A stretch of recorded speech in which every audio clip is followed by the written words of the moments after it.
Good morning, all of you.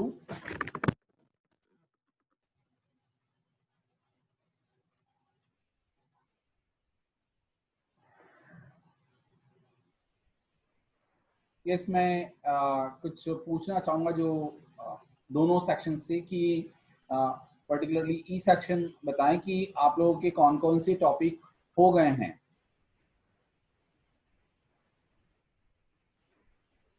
E section से कोई है क्लास में तो प्लीज बताएं। सर मेरा सीक्वेंस एंड सीरीज हुआ सर। सीक्वेंस एंड सीरीज जो अपन अभी कर रहे हैं ये वाला। Yes sir. और तो ट्रिग्नोमेट्री छूट गया। ट्रिग्नोमेट्री कैसे छूटा?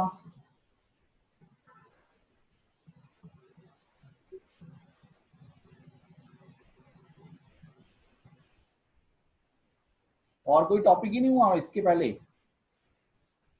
एक ही टॉपिक हुआ है आप लोगों का E section? Yes sir. Yes sir. बेटा ओनली सीक्वेंस एंड सीरीज हुआ है? Yes sir. हाँ sir, sequence and series. Okay. और बी सेक्शन के तो कॉम्प्लेक्स नंबर हो गया है? नहीं सर, एक्चुअली नए बच्चों का शायद नहीं हुआ है। सर संजय सर ने कुछ वीडियोस भेजी थी पहले। बी सेक्शन का ट्रिग्नोमेट्रिक फंक्शंस भी हो गया है? Yes sir. Yes sir. Complex number भी हो गया है? Yes sir. है ना? और ये भी आपका सीक्वेंस एंड सीरीज चल रहा है। यस तो सर। क्लास 11th ई ने अभी एक ही चैप्टर किया हुआ है बेटा? Yes sir. ओके देन तो फिर टेस्ट के लिए प्रॉब्लम आएगी अपने को। मैंने इसीलिए सिलेबस डाला नहीं आप लोगों का। कई बच्चों ने पूछा भी था मुझसे, बट मैंने सिर्फ इसीलिए नहीं डाला था कि सिलेबस में प्रॉब्लम आएगी आपके दूसरे सेक्शंस में और इसमें। तो मैं आप लोगों से ही डिस्कस इस विषय में करना चाह रहा था कि भाई आप लोगों का कहाँ तक हुआ है ई सेक्शन का और बी सेक्शन में क्या डिफरेंस आ रहा है ना? तो क्लियर थोड़ा सा डिफरेंस रहेगा इसका मतलब पेपर में कि sequence in series E section का पूरा हो गया है क्या?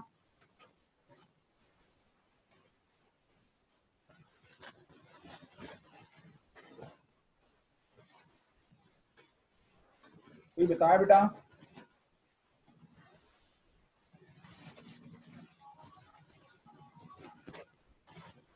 सीक्वेंस एंड सीरीज इसी का पूरा कंप्लीट हो गया है ई सेक्शन का?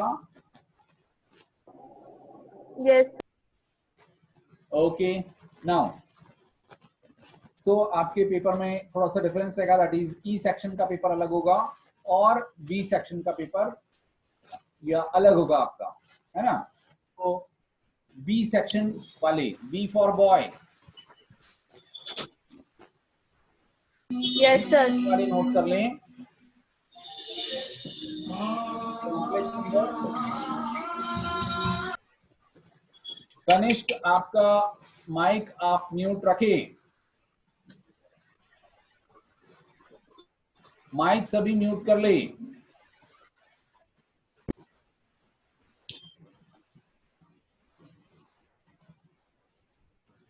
ओके नाउ 11th बी वाले नोट करें, complex number and trigonometric functions, ये दोनों टॉपिक आपके टेस्ट में रहेंगे। 11th B B for boy बोल रहा हूं मैं, आप लोग नोट कर लें, complex number and trigonometric functions for class 11 B.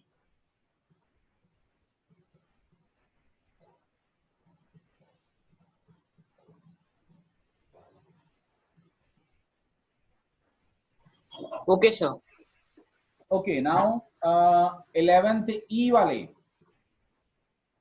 11th E वाले नोट करेंगे, ओनली सीक्वेंस एंड सीरीज आपका कंप्लीट चैप्टर रहेगा। सो अभी जो पढ़ रहे हैं अपन वो भी रहेगा और जो बचा है वो भी रहेगा। सो आपका यदि हो गया है तो अच्छी बात है, जिसका नहीं हुआ है वो आगे अटेंड कर ही रहा है क्लास, सो आपको पता चलता रहेगा कि क्या क्या करना है। Questions NCERT with example complete करें आप लोग, ताकि So, sir, मैथ्स की एग्जाम भी एमसीक्यूज भेज रहेगी? डेफिनेटली बेटा, है ना, एमसीक्यू ही रहेंगे, है ना, और 20 मार्क्स का रहेगा, आधे घंटे का पेपर रहेगा, आपको सॉल्व करके सिर्फ आंसर मेंशन करना है वहां पर और सबमिट करना है। ओके, सर एमसीक्यूज टाइप का होगा? Only MCQs will be there. और ये कई बच्चों ने अभी भी अपने नाम के सामने क्लास और सेक्शन मेंशन नहीं किया है, सो प्लीज आप लोग क्लास और सेक्शन मेंशन कर दिया करें। नाउ मैं स्क्रीन शेयर कर रहा हूं आप लोगों के लिए।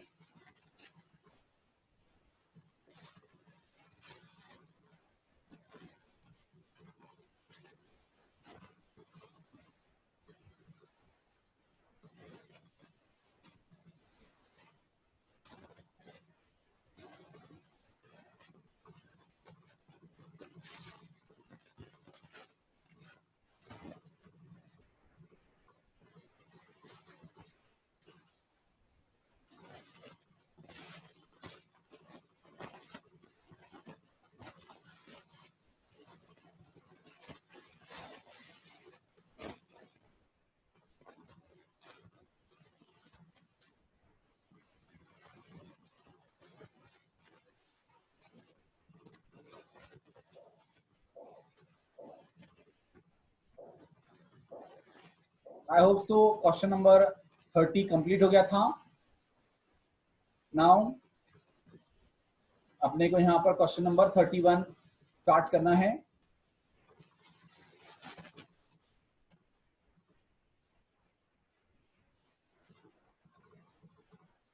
Question number 31, what will rupees 500 amounts to in 10 years after its deposit in a bank which pays annual interest rate of 10% compounded annually? So आप देखिए, आपको इनिशियली जो अमाउंट दिया हुआ है दैट इज कितना, 500 दिया हुआ है, that means a is equal to 500 है। इंटरेस्ट रेट आपको 10% दे रखा है।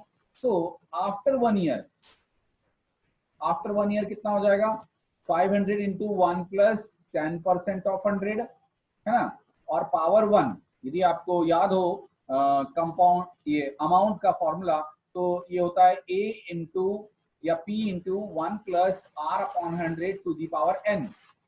तो 1 ईयर के लिए n की वैल्यू 1 है आपके पास। सो ये आपके पास फर्स्ट ईयर के बाद, यानी आफ्टर 1 ईयर आपके पास अमाउंट कितना होगा, 500 into 1 plus 10 upon 100 to the power 1।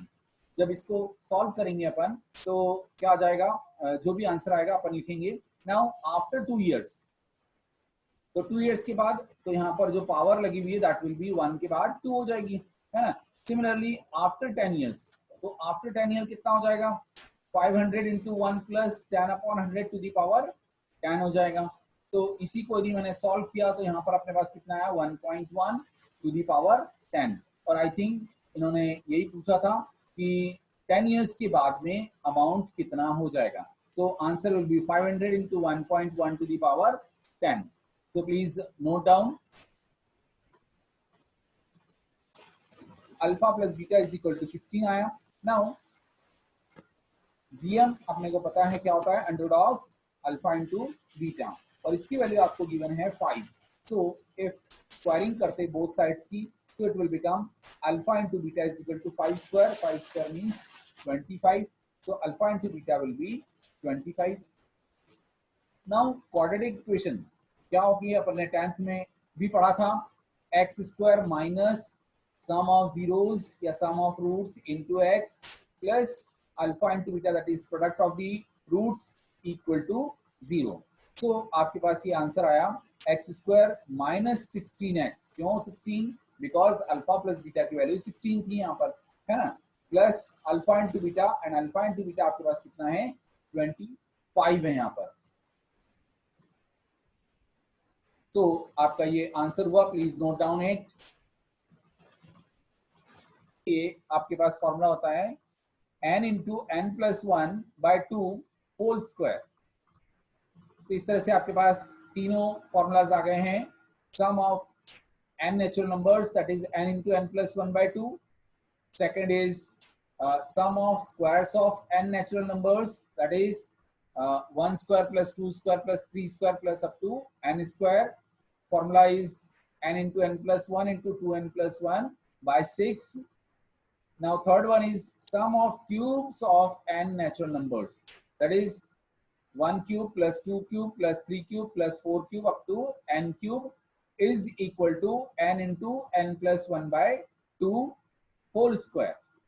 तो ये तीनों फॉर्मूले नोट कर लें आप लोग फटाफट.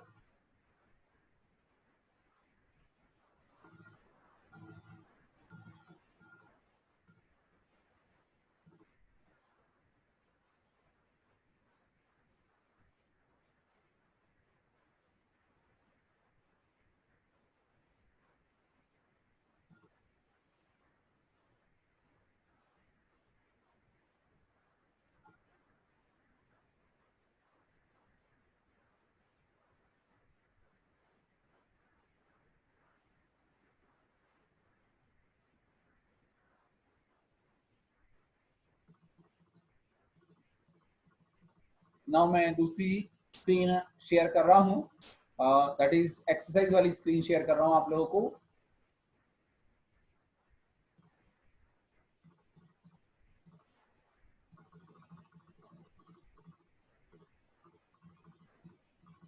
(9.4) question number first, find the sum to n terms of each of the series in question number 1 to 7. Means n terms तक का सम निकालना है, जिसमें आपको सीरीज गिवन है 1 into 2 plus 2 into 3 plus 3 into 4 plus 4 into 5 and so on. So here आप देखिए जो मैंने अंडरलाइन किए हुए रेड मार्क से, है ना, सो ये आपके पास फर्स्ट हर टर्म की फर्स्ट वैल्यूज है. सो इनको यदि अपन अलग से देखें तो 1 2 3 4 एंड सो ऑन आते जा रहे हैं, मीन्स नेचुरल नंबर्स आ रहे सारे के सारे. तो यदि अपन इसके लिए देखें कि a इज इक्वल टू 1 ले लिया मैंने, d is equal to 2 minus 1, that is 1 हो जाएगा db. सो आप देखिए an निकालूं, मतलब nth टर्म निकालूं जो फर्स्ट टर्म है उनकी सबकी, तो क्या हो जाएगी a plus n minus 1 into D. So मैंने इसमें वैल्यू रखी, a मतलब 1 into a plus n minus 1 into d is 1. So here 1 plus n minus 1, so plus 1 minus 1 will cancel out. तो यहाँ पर आपके पास बचता क्या है, n only, है ना. So an आपके पास क्या हो गया, n हो गया. Now an equal to n हो गया. अब आप देखें ये किसके लिए हुआ, जो आपके पास 1 2 3 4 यानी फर्स्ट टर्म थी दोनों सभी वैल्यूज की, वो आपके पास इसके लिए nth टर्म जो हो गई वो n हो गई. नाउ अपन सेकंड वाला देखिए, सेकंड आपको लिखा है 2 3 4 5 and so on. So it means second वाले मतलब जो फर्स्ट टर्म है उसकी सेकंड मल्टीप्लाई वाली जो टर्म है दैट इज 2 है. So a is equal to 2 हो गया, d is equal to 3 minus 2 that is 1 हो गया. सो अगेन यहाँ पर अपन देखें कि nth टर्म क्या होगी इसके लिए, a plus n minus 1 into D. So a आपके पास 2 है plus n minus 1 into D की वैल्यू आपके पास 1 है. सो यहाँ अपन ने सॉल्व किया इसको, तो क्या आ रहा है 2 plus n minus 1 that is n plus 1. अब आप देखिए इन दोनों टर्म्स का मल्टीप्लिकेशन है हर एक इसमें, so it means nth term जो ओवरऑल इस जो गिवन सीरीज है इसकी जो nth टर्म है दैट विल बी क्या होगी, ये वाली टर्म इनटू ये वाली term, that is n into n plus 1. So here n को यदि मैं अंदर मल्टीप्लाई करता हूं so it will become an equal to n square plus n. now इनका सम मुझे निकालना है, तो सम निकालने के लिए मैंने फॉर्मूला यूज किया Sn equal to sigma n square. Sigma means summation. किसका समेशन, तो जो गिवन टर्म से उसका कहां से कहां तक, n इक्वल टू 1 से लेकर n तक की. So here sigma n square आया प्लस फिर लास्ट में n है तो यहां पर हो जाएगा सिग्मा n, मतलब n इक्वल टू 1 से लेकर n तक की. तो इट मींस क्या हुआ, अब आप देखिए यहाँ पर n की वैल्यू 1 2 3 4 5 इस तरह से आएगी, तो 1 square plus 2 square plus 3 square plus 4 square इस तरह से आता जाएगा. और उसके लिए मैंने फॉर्मूला अभी आपको बताया था, that is n into n plus 1 into 2n plus 1 by 6 होगा, है ना. तो इसकी वैल्यू तो आपके पास पूरे की क्या होगी, डायरेक्टली अपन ने जो फॉर्मूला शीट पढ़ी है उसके accordingly n into n plus 1 into 2n plus 1 by 6 हो गया. और यहाँ पर n लिखा हुआ है, that means 1 plus 2 plus 3 plus 4 up to n हो गया.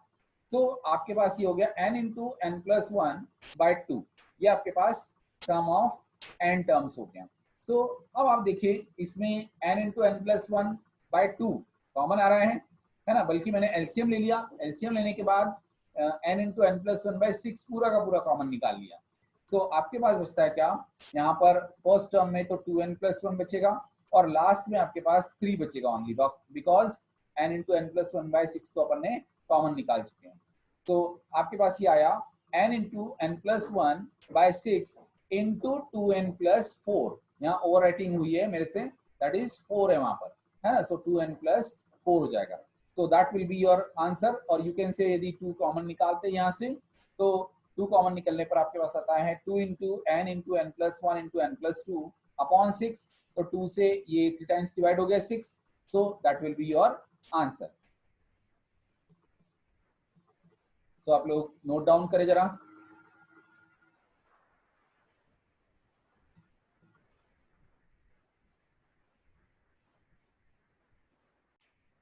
इसमें आपको गिवन था, क्या सीरीज गिवन थी,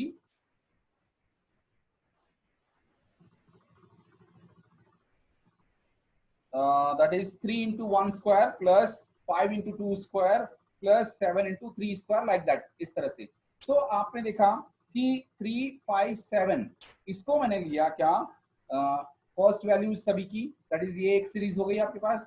दैट्स व्हाई मैंने a इज इक्वल टू 3 लिया और d की वैल्यू निकाली, that is 5 minus 3, so it is 2. तो इससे an की वैल्यू निकाली है आपके पास, क्या आ रही थी an की value, that is a plus n minus 1 into D. a आपके पास 3 था और d आपके पास 2 था, तो आपने वैल्यू रखी.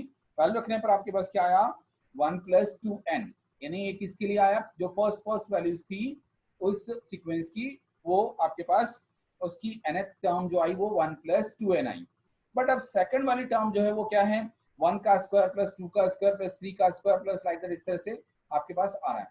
तो इसकी nth टर्म क्या आ जाएगी, n स्क्वायर आएगी, है ना. जैसे यहाँ पर थर्ड टर्म आ रही 3 स्क्वायर, तो फोर्थ टर्म आएगी 4 का स्क्वायर, फिर फिफ्थ टर्म तो 5 का स्क्वायर. सिमिलरली nth टर्म है तो it will be n square.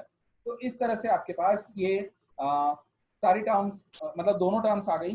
Means combinedly अपन ने देखा कि उसकी nth टर्म क्या आई, n square into 1 plus 2n, n square into 1 plus 2n.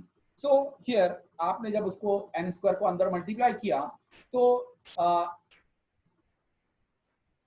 Less than 1 minute बचा है. आई होप सो कि अपने को कल ही इसको समझना पड़ेगा, है ना. सो प्लीज आप लोग फिर इसको नोट डाउन तो कर ही लिया है, कल फिर से इसको समझ लेंगे. एंड टेस्ट के रिगार्डिंग मैंने आपको बता दिया है अब